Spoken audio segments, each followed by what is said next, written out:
Good morning class. आचार्य सदस्य शिक्षा संस्थान की ऑनलाइन क्लास में आपका स्वागत है। आज हम डीएलएड सेकेंड सेमेस्टर का फर्स्ट पेपर जिसका नाम है वर्तमान भारतीय समाज और प्रारंभिक शिक्षा के पेपर के अंतर्गत आज हम पढ़ेंगे मुस्लिम कालीन शिक्षा। देखिए, इसके पहले हमने वैदिक कालीन शिक्षा पढ़ा है, उसके बाद मैंने बौद्ध कालीन शिक्षा को पूरा कंप्लीट किया है। आज हम पढ़ते हैं मुस्लिम कालीन शिक्षा। तो मुस्लिम कालीन शिक्षा का जो टाइम पीरियड माना जाता है, मतलब जो समय माना जाता है, वो 1200 ईस्वी से लेकर 1757 ईस्वी तक का माना जाता है। ऐसा इसलिए कहा जाता है क्योंकि कहीं न कहीं जो मुस्लिमों ने शिलान्यास किया या मुस्लिम शासन की जो स्थापना थी वो 1200 ईस्वी के लगभग मानी जाती है और लास्ट होता है प्लासी के युद्ध 1757 में तक उनका समय माना जाता है। 1757 से अंग्रेजों का आधिपत्य शुरू हो जाता है। ठीक है, तो मुस्लिम कालीन शिक्षा का समय क्या है? 1200 ईस्वी से लेकर 1757 तक। अब हम मानते हैं कि ये मुस्लिम कालीन शिक्षा कैसे शुरू हुई, कैसे भारत में मध्यकालीन शिक्षा या मुस्लिम कालीन शिक्षा का कि क्या इतिहास रहा है। देखिए, इसको जानने के लिए हमें थोड़ा सा भारत के इतिहास के बारे में देखना पड़ता है। जो हमारा भारत देश है वो माना जाता है कि बहुत ही ज़्यादा संपन्न था। इसको सोने की चिड़िया कहा जाता था। यहाँ पर अकूत धन संपदा होती थी। तो फिर इसमें जब विदेशियों का अरबों ने सबसे पहले आक्रमण, अरबों ने 712 में जब सबसे पहले आक्रमण किया था, तो उन लोग का भी उद्देश्य था यहाँ से धन संपदा लेकर अपने देश को लौट जाना। इसी तरीके से मोहम्मद गजनवी ने भी भारत पर कई बार आक्रमण किए थे। कहा जाता है कि 17 बार आक्रमण उन्होंने सोमनाथ मंदिर पर किया था। वहां से अकूत धन संपदा लेकर के अपने देश को लौट गए।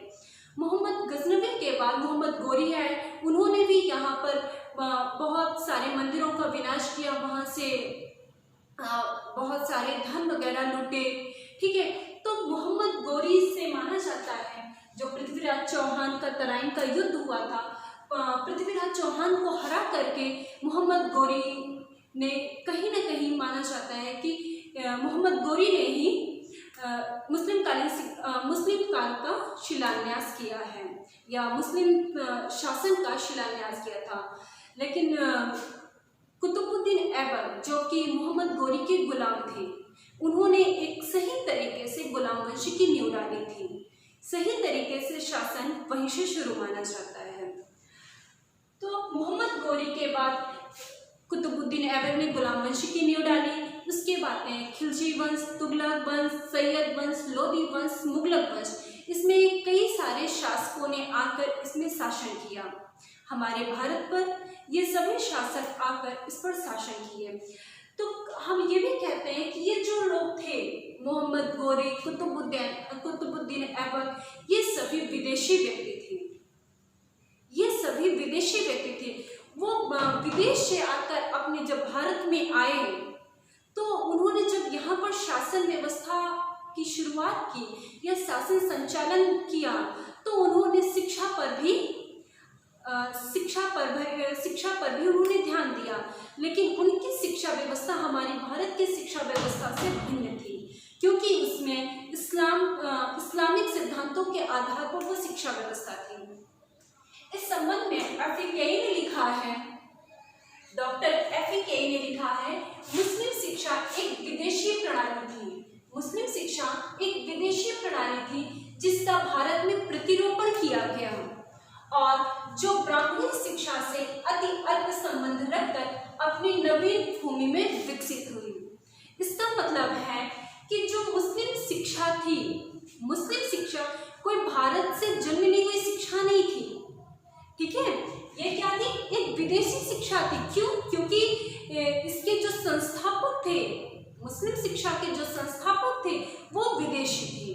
वो विदेश से आकर जो भारत में रहना शुरू किए, भारत में अपनी व्यवस्था संभालनी शुरू की, तो वो आके शिक्षा का भी प्रचार प्रसार किए। वो कौन सी शिक्षा थी? वो एक विदेशी शिक्षा थी। इसलिए कहा गया मुस्लिम शिक्षा एक विदेशी प्रणाली थी। ठीक है, जिसका भारत में प्रतिरूपण किया गया। प्रतिरूपण मीन्स एक जगह से उठाकर दूसरी जगह पर स्थापित किया गया, उसको रोपित किया गया। तो जो मुस्लिम शिक्षा थी वो भारत की शिक्षा नहीं थी, वो विदेशी शिक्षा थी। वहां से ला करके वो भारत में प्रतिरूपित किया गया।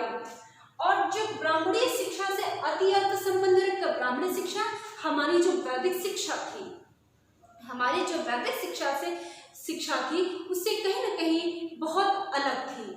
तो जो ब्राह्मणीय शिक्षा से अति अल्प संबंध रखकर अपनी नवीन भूमि में विकसित हुई, मतलब कि ये जो मुस्लिम शिक्षा थी वो हमारी वैदिक शिक्षा से बहुत अलग थी और ये भारत इसके लिए एक नवीन भूमि में वो अपने हिसाब से विकसित हुई, अपनी तरीके से, जिसमें इस्लामिक नैतिकता थी, इस्लाम की नैतिकता, इस्लाम के सिद्धांत, तो इस्लाम की संस्कृति का समावेश था मुस्लिम शिक्षा में।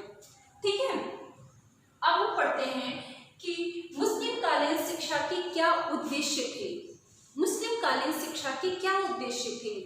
हर शिक्षा का अपना एक उद्देश्य होता है। जैसे हमने कहा हमारी जो वैदिक शिक्षा थी, वैदिक शिक्षा में शिक्षा का उद्देश्य माना गया सविद्या या विमुक्तय, सविद्या या विमुक्तय। उसी प्रकार से मुस्लिम कालीन शिक्षा के भी अपने उद्देश्य और आदर्श थे, जिसको ध्यान में रखकर एक मुस्लिम शिक्षा का प्रारूप तैयार किया गया। पहला था ज्ञान का प्रसार। हम सभी ने पढ़े हैं कि चाहे वो हमारी वैदिक थी, चाहे बौद्ध थी या मुस्लिम थी, सब में क्या हुआ? ज्ञान का प्रसार। हम शिक्षा लेते क्यों हैं? ज्ञान को अर्जित करने के लिए। ठीक है, तो मुस्लिम में भी था ज्ञान का प्रसार। शिक्षा का उद्देश्य क्या था?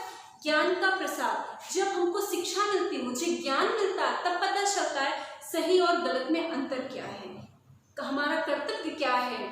ठीक है, क्या हम करने योग्य हैं, क्या नहीं करने योग्य है, ये सारी बातें भी शिक्षा के माध्यम से पता चलती हैं।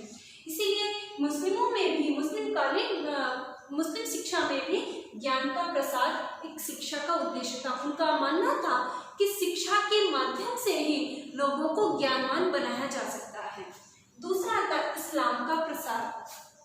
ठीक है, इस्लाम का प्रसार। इस्लाम का प्रसार क्या है? इस्लाम उनका धर्म था, इस्लाम उनका धर्म था। जैसे कि बौद्ध धर्म का प्रसार था, उसी प्रकार से इस्लाम का भी प्रसार था।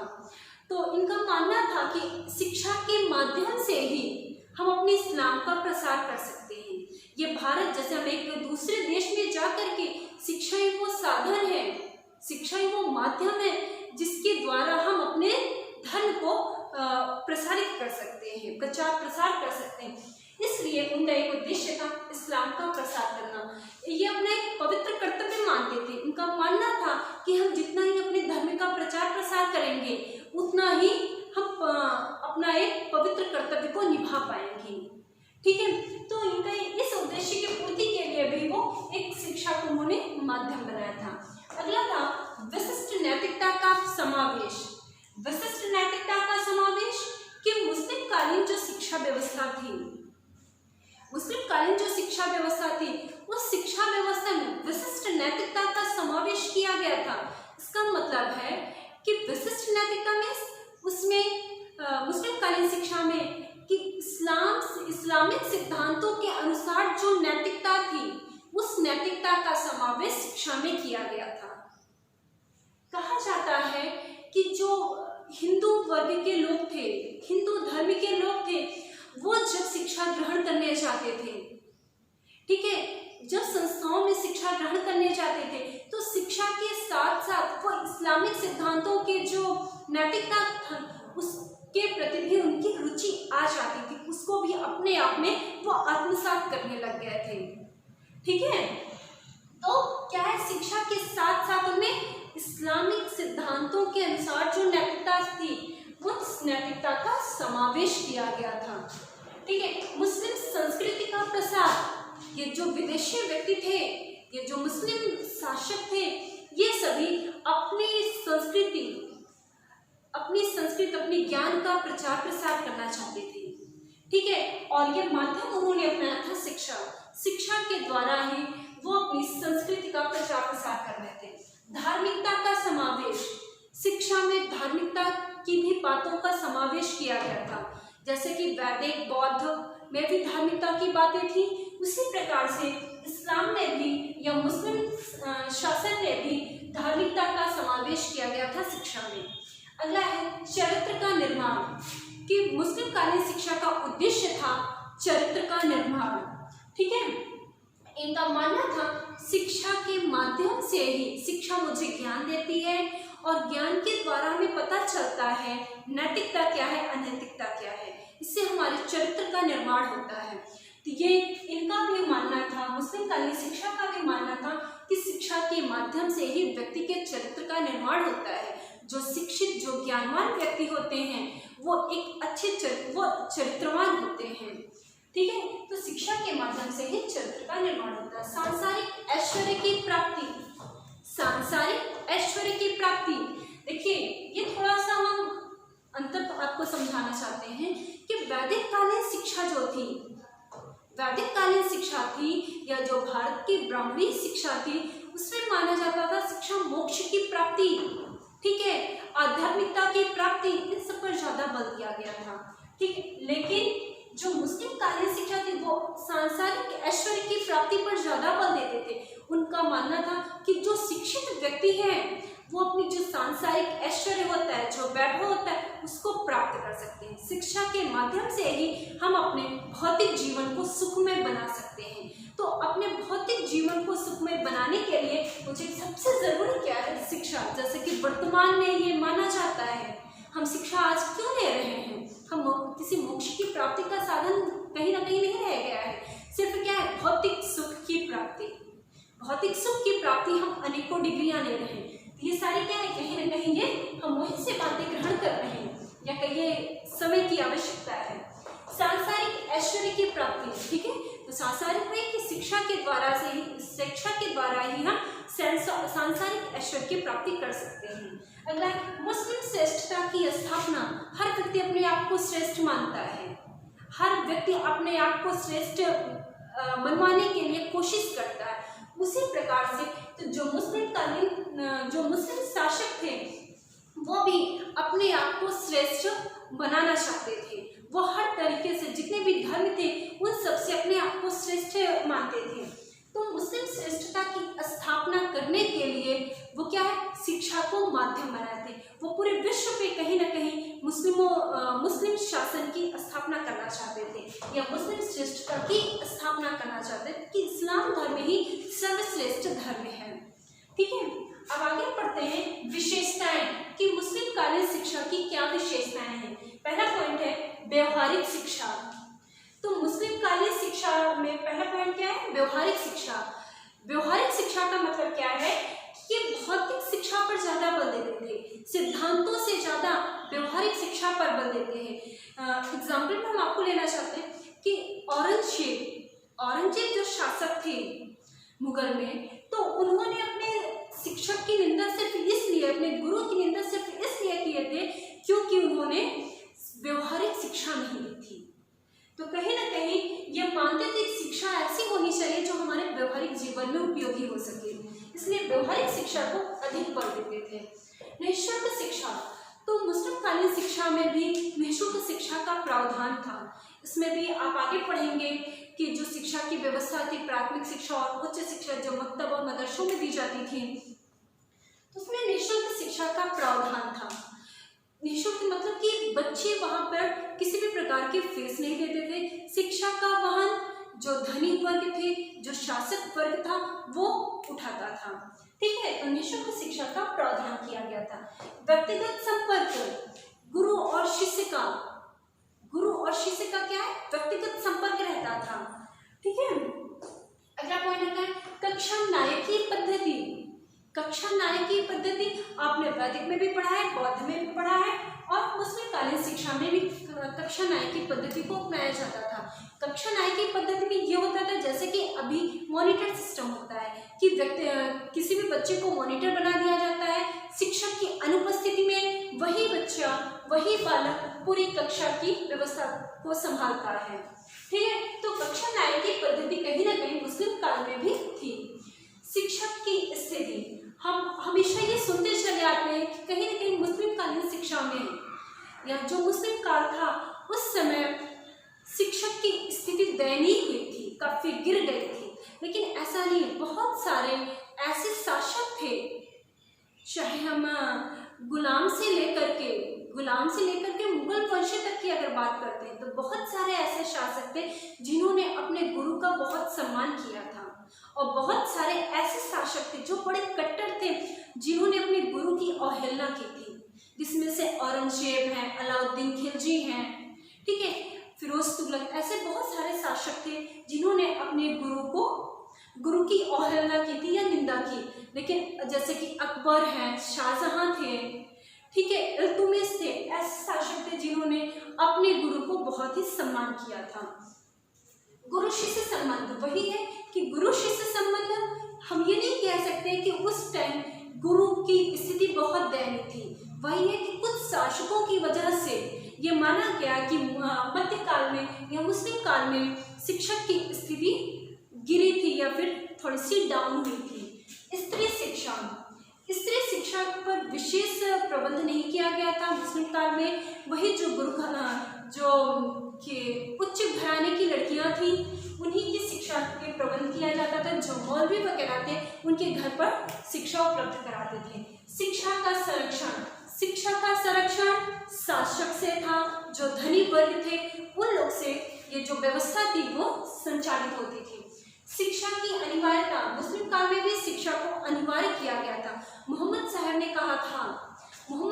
कहा था कि शिक्षा की, उन्होंने कहा था कि जो बच्चों की उन्होंने कहा था कि दान में धन देने की अपेक्षा, जो पैगंबर थे इस्लाम के हजरत मोहम्मद साहब, उन्होंने कहा था कि दान में धन देने की अपेक्षा बच्चों को शिक्षा देना कहीं बेहतर है।